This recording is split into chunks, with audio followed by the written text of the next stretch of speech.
computers now have primary control of critical vehicle functions.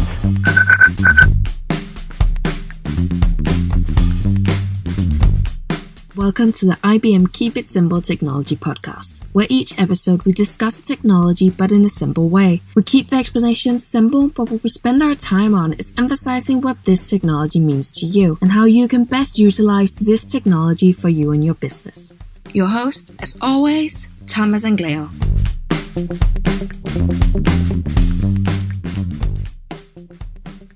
Welcome to the IBM Keep It Simple Technology Podcast. I'm your host, Thomas Anglero, Director of Innovation at IBM. And today, on this amazing episode, we have a guest that everybody's going to fall in love with. Right, Rashik? Everybody's going to fall in love with you.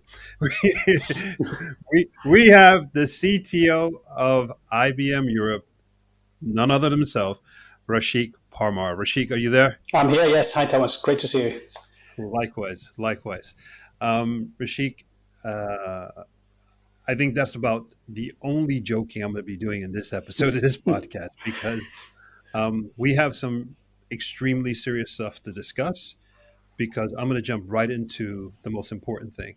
And that is that today we're in the middle of the COVID crisis. And, I reflect on that where I say today we're in the middle of the COVID crisis. The question is, when are we ever going to get out of this thing, right? This thing may go on for a very long time. So what we're going to talk about today is relevant for pretty much forever.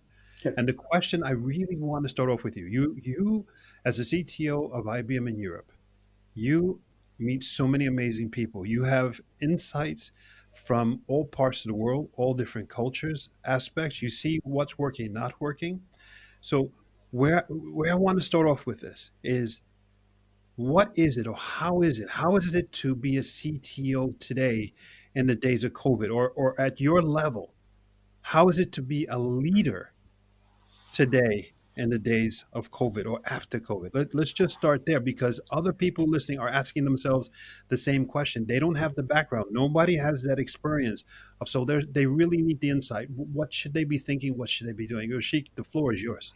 Yeah, so I think the first thing is, you said it absolutely right. We're into something which is, we've never been there, right? Even going through world wars, going through other situations, this is something which is completely unique. And when you're faced with something totally unique, people tend to go through some common cycles. The first one is kind of denial. It can't be that bad, can it? It's just another influenza. Is it that bad? Yeah. And after you get through the denial phase, you get into this phase of realization that, wow, this is serious. And you've only got to look at video of people in the intensive care, how they're being kept sedated, on their fronts, being ventilated, knowing that many of those people in those intensive care units will never come out, right? And they are losing their lives alone in those environments. They've got people coming with masks, can only see their eyes. That whole image of being inside intensive care is, horrific is not the word. I mean, you see things on movies. This is just unbelievable, right? Yeah. And so once you get to that realization that this is real, the next phase is grief. And people respond to grief in many different ways. And the role of a leader is to create space and comfort around that grief period. And you've got to allow people to let their emotions and their feelings really get to a point where they realize them. Often they don't even realize that they're grieving themselves, right? So as a leader, you've got to help them through that process. We can't use work as an excuse. Your work is there because you are there to deliver some value and outcome. And I think there's different sets of response, right? So you see one set of response from people we have around the world who've got 3D printers and say, hey, look, I can print 3D printed protective masks and I can do my bit for this crisis. Or people who've got data skills and can build a chatbot to really relieve the pressure on online services that are trying to respond to these crises. Or people are saying, well, I can analyze the data and I can provide better insight to help you take those decisions, right? You're using the right kind of algorithmic curves, right? And there's people saying, well, I can use my technology skills to build an app to track this going forward. Yeah. These are all good responses, right? Or there's a humanitarian response, which is people who are stuck in their homes, elderly people who are not allowed to go out. How can I go help them? So there's all these what I call everyday heroes that are coming out and really supporting the folk that are in a really difficult position. Yeah, and we need them. Society needs those everyday heroes. Absolutely. And remember that this is the numbers. Although on the face of it look really small, there's only 2% of people get into intensive care.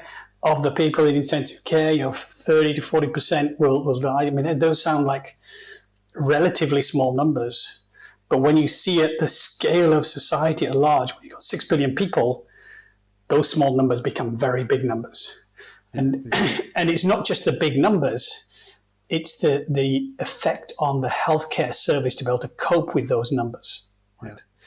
Yeah. We just don't have enough capacity in healthcare around the world to be able to achieve that kind of herd immunity. Right? We can't do that. So we're talking about flattening the curve, slowing down the pace, social distancing, things which we have to do to get through this initial phase.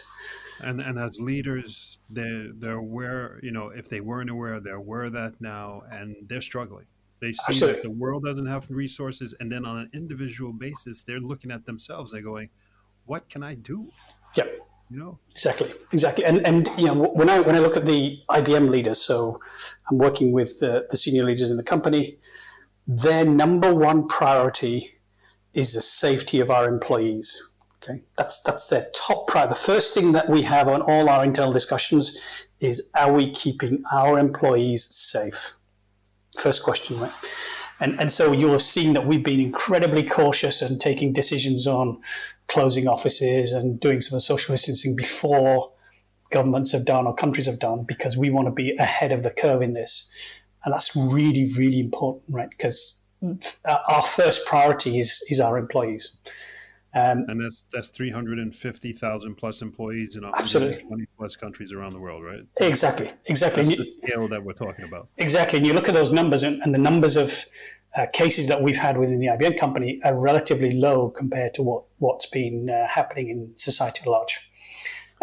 Right. So to summarize so far, what you're saying is that even as a top leader in one of the biggest companies in the world in terms of number of employees, number of countries that you have presence in, that very first thought that the top leadership did was take care of our employees, understand that they're going through the different phases, yep. Right? The denial, the acceptance, and then the grief, right? Yep. So I find this incredibly interesting, and my reflection is that I think other people are reflecting too, who are listening now and saying that here's the CTO of IBM in Europe, and this guy is really emphasizing on the soft stuff. Is what happens in this incredible moment in human history. That's how you take care. That's how you lead. Is that you primarily focus on people, soft stuff, compassion. That's an amazing statement coming from a person like yourself. But please keep going. I think that's great. I just want to emphasize that. And then the next phase is, okay, so now we've really looked after our teams. How do we help our clients, right? Because our clients are going to go through the same kind of cycles, right?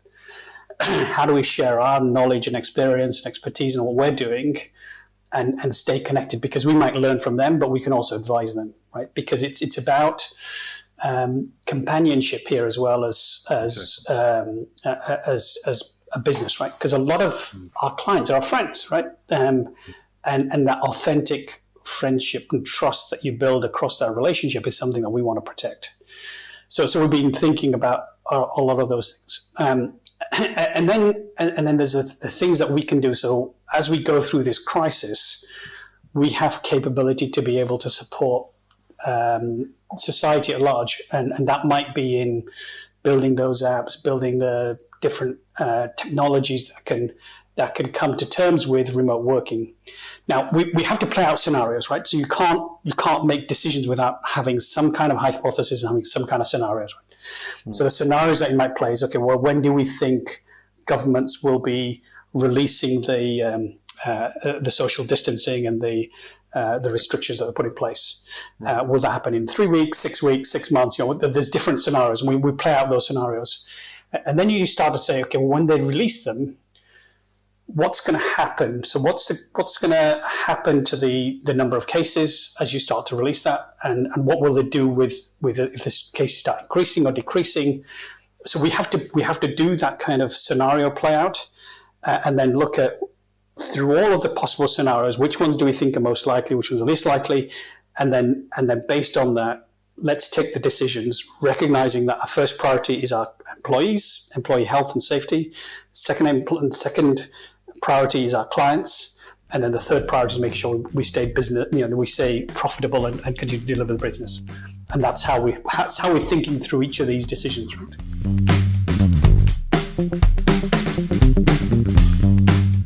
I think that's great. You just put 1, 2, 3. That was fantastic.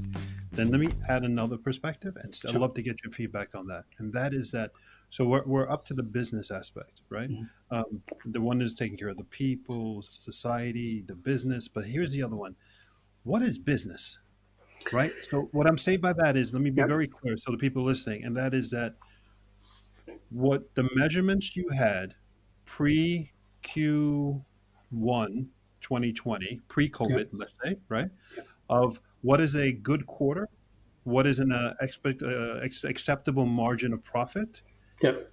Those numbers, those variables, those algorithms, those formulas that were built into your spreadsheet, that's no longer valid going forward. Correct. Those measurements are off. Could you talk to that? And I think the reason why I want you to talk to that is because a lot of top leaders know that, but it's really hard to say that now when you have your next board meeting. Right. They're just saying that the last decades that we built the company on, all our beliefs and our foundation, we have to rewrite that. Yep. So I would love to hear your perspective on that. And so other leaders listening, you could help them to rewrite their foundation of what is a revenue model that looks like today. Is it okay not to emphasize the revenue model so much because people are dying? You go anywhere with this. Yeah. So ultimately, each business has its own profit formulas, as you say.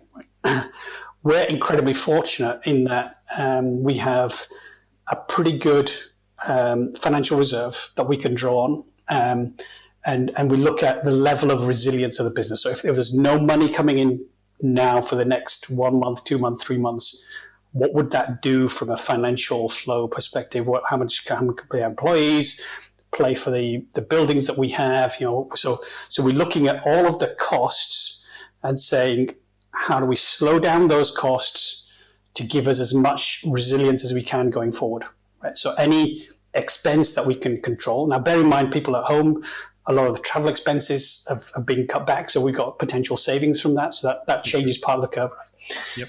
At the same time, whilst customers may delay or stop some of the spend, some customers are having to spend more in other places, right? So you might not get some revenue from travel companies because they're not going to spend very much, but some of the hospitals are spending more because they need more IT, and we're there to help them, right? So you have to shift the resource and the projects and opportunities to where the money is potentially going to come from, and support the opportunity to emerge. And that is about rapid response. It's about building on trusted relationships. Some of our teams have been in the hospital working with the local hospital team almost 24/7 since this crisis happened, and they've been there as we've set up these temporary hospitals. We've been putting IT into those hospitals to be able to support the care provision that's created these 1,000-person hospitals out of nowhere, right? So that's complete new revenue.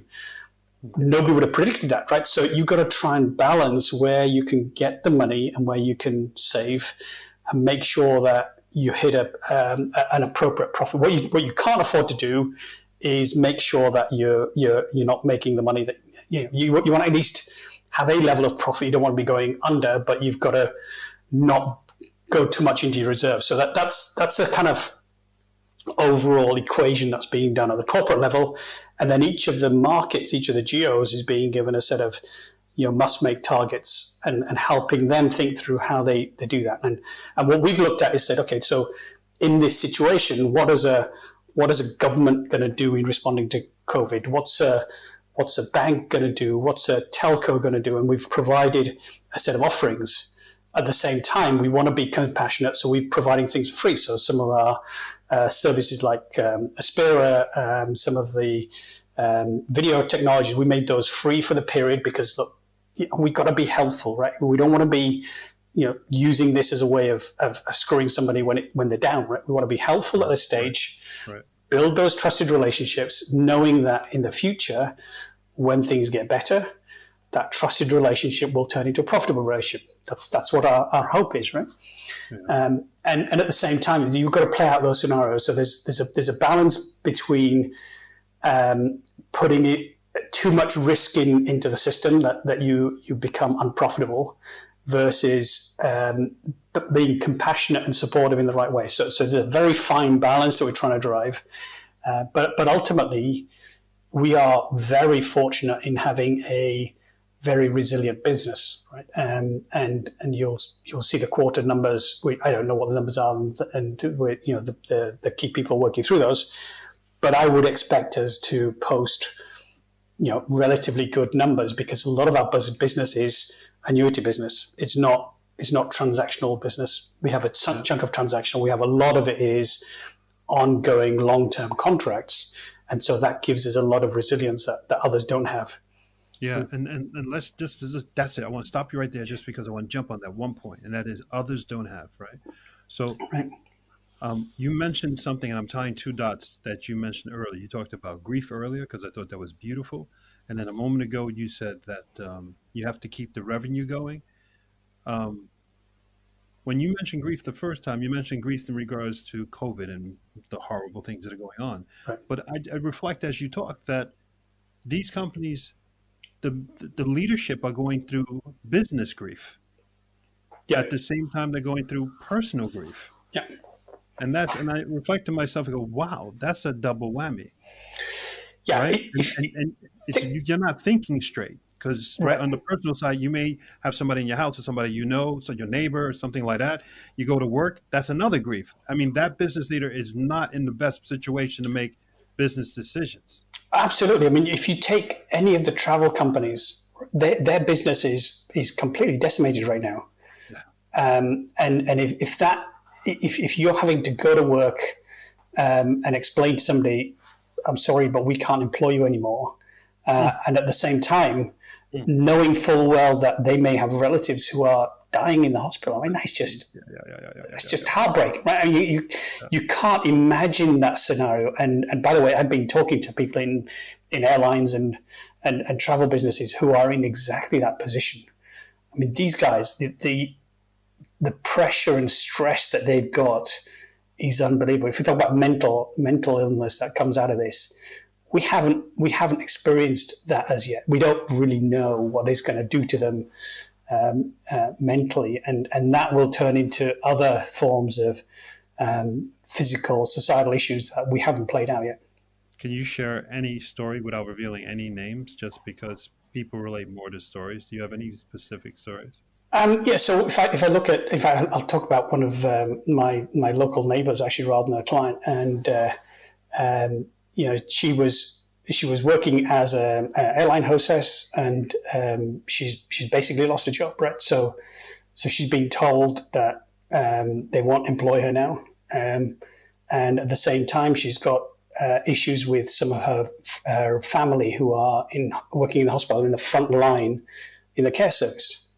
And she is absolutely terrified about what could happen to them and how they might, they could quite easily contract the virus. So she's in a really difficult place, and then she's got nobody to really turn to and talk to, right? She's in the home, she's got kids who can't go to school, she doesn't have a job to do. Luckily her husband's continued to be employed and supporting the family, but that's a really difficult position. I just wanted to get real because I think stories are so important, because I think by the time people hear this podcast and going forward, all of us can have multiple stories. Of course. So going back to let's give everybody a little emotional break, right? And but we're IBM, and this is what we do. We talk about real things, and I think it's important to talk about the emotional stuff. But let's talk a little bit about technology. Give everybody a break. Going forward, as a CTO, what type of does the talk about technology in the office change, or is it business as usual? Or the word business as usual probably should not be said again for quite some time. What do you? So I think the first thing is that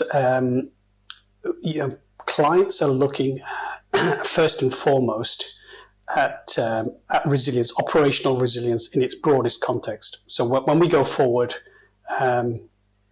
we're going to looking at businesses and saying, okay, for this business, how do we create sufficient financial reserves and technology to keep them running if this virus was to happen again? And that might be remote working, it might be additional security, it might be increased automation, more use of cloud. There's a whole bunch of things that will play out, and you can look industry by industry at how they will do that. And obviously, we've got a lot of work to do to make sure we're ready for that, because some of the countries have started to relax, and we know the Nordic countries are. I think Denmark and Sweden are going to be starting to go back to normal very soon. Yep. And so we kind of learn from those and say, well, how are they coping with it? The places that are much harder hit, like the Italys and the Spains, how they recover is probably going to be more like the way China's recovered. So we're looking at the experiences from China, looking at the technologies that they're looking to buy and use and exploit to support the business. And I lump it into three broad categories again, right? There's a set of things which is survival related. So how do I use the latest technologies and technical thinking to make sure my company survives through this crisis? Mm-hmm. And that might be more remote working, that might be cost reduction, that might be using cloud to be able to drive applications that I couldn't do before, using chatbots, all that kind of stuff. Then there's another piece of work that happens very soon after that, which says, look, I got a little bit carried away with my business in the past. I've got to go back to what's core. I've got to simplify my business to really work on what's core, on what really matters in the marketplace. So that kind of simplification is the next set of responses that we see that will come downstream. And then the third set of responses is, look, I'm actually really lucky. I've been resilient through this phase. I've got something which is unique and special, and it was important before, but it's now super valuable. So I'm going to use that and really help society and super scale what I've got in the business. And that might be, take of someone like a Zoom as a video conferencing technology. They've got something which has mass need right now, much more than it ever had before. How do I super scale that and start to become a mega business on the back of that? And that's just not just video providing. There's a whole bunch of businesses that I think will emerge, which will be unique for each of the industries, whether it's around airlines and how we do social distancing in the airlines. It might be around banking and using banking in different ways to support different forms of care provision. So there's a whole bunch of things. So each industry will have its own superscalers. So I look at it in terms of technologies to support scaling, technologies to support simplification, technology to support superscaling. So to simplify that, which was really good, I would say that there's a reset going on. Yeah. And it is okay to reset now, where before it probably maybe wasn't so appropriate to say, we have to redo our company. We have to look at things from scratch. We have to clean, whiteboard it and clean slate, all that. Now, today, it is appropriate. This is the time for the reset. And that's number one, you said. Number two, you said, is, in my words, be more innovative, right? What are the new things you can do? What new technology you can leverage? And then the last thing where you were touching on is just this, this open mind point of view where the innovation will lead to, is your new core business, the spin-offs from it are going to lead you. For example, you said Zoom is a video company, but it's more than that. Your core business where you're at today is not where you're going to be tomorrow. Open up, expand, allow the reset to reset you like a leaf in the wind. Let it blow you to where you're destined to go. Absolutely. Versus saying that's our business and we only do that. That's not correct anymore. This is like an incredible time where you can do anything you want and go anywhere. So I think you said it beautifully. I think overall everything you said in this podcast was beautiful. And that is because you talked about, and remember, I think the people out there got to realize that you are the CTO of IBM Europe, and you started off strongly talking about people, compassion, love, really, taking care of the employees, taking care of your clients. And then I asked you, and I challenged you, said, well, if you're a company, what are the things you talk about in the office as a CTO? And you immediately said, it's okay. You almost said, forgive yourself, allow reset your company, be more innovative. It's okay to restart. Did I capture all that correctly? Absolutely, absolutely. I think one thing that we didn't talk about, which is fundamentally important for all the businesses, Please. and that is about staying close to your customer, right? Try and live in your customer's shoes, because that's the only way you'll understand what matters to them and how you can really help them. And I think we have to think about being in the customer's shoes now, because it's very different from what it was just a few weeks ago. And there's no time limit about what the customer is experiencing. So if I may, I'm going to flip that over and I'm going to help everybody out, because I get this question quite often. And people ask me, Thomas, when I call my customer today, what do I say? And I have the easiest answer. I said, turn it around. If your phone rang right now from a vendor or somebody, what would you want to hear from them? You don't want them to say, hey, I want to sell you something. This is not the time for that type of talk, right? Correct. What you want to hear from them is the first thing out of their mouth is, hey, Rashik, how you doing? How's your family? Is everybody okay? Absolutely. Right? Yeah. And I tell everybody, I say, listen, the phone calls you make to your clients or whatever category, whatever you want to call them, your customers, you spend 95% of that time talking about them. That's all that's important. That's you right. Take care of them.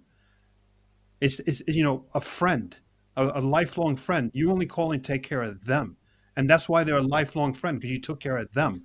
You want them to be a lifelong customer, you take care of them. I think it's beautiful. I think the people have to understand that, that Rashik, that you're the CTO of IBM Europe, and this is the message you're saying IBM is doing. And I think that's very powerful, because in these times, people at your level, this is amazing that you're saying this publicly. So I thank you. I'm smiling, even though you can't see me. There is no other way, right? We cannot be successful unless our clients are successful, right? and if we're living in our clients' shoes and we're really thinking about how do we help them get through this, be successful as businesses going forward, then we're nothing, right? It's not about being essential. It's about being there, being somebody who they will turn to. And by the way, the other piece is, at this time, you've got actually more access to clients than ever before. Right, and you don't have to have hour-long meetings. You can have a 5-minute chat over WhatsApp. Yes, there we go. Right, and that's all it takes. 5 minutes, quick. I hope everything's okay. I hope your family's okay. If you know the wife's name, the kid's name, just put the names in there. Be personal, right? Exactly. And if there's anything I can do, you know where I am. That's all you've got to say. That. Perfect. I'm not going to add anything to that. Again, perfection. Rashik, this has been, in Norwegian, we would say koselig, this warm and comfortable type of conversation. I really, really, really appreciate you taking the time to share your views from all across the world with everybody, because this is the kind of content, information, and tonality that people need during these times, right? It's okay to take care of each other. Rashik, any last words you'd like to say to everybody around the world? The only last word I would say is, if you start with people, then you will be there for the future.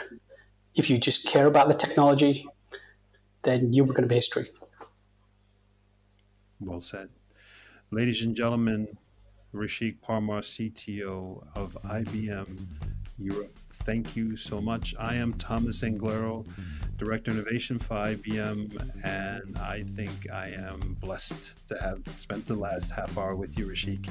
Everybody, please subscribe, listen to the podcast on Spotify, iTunes. We're everywhere. Let us know what type of content you want in the future, and we really appreciate you having us. Rashik, thank you again, and I hope to have you on the podcast again in the future. Thank you. Thank you, everybody.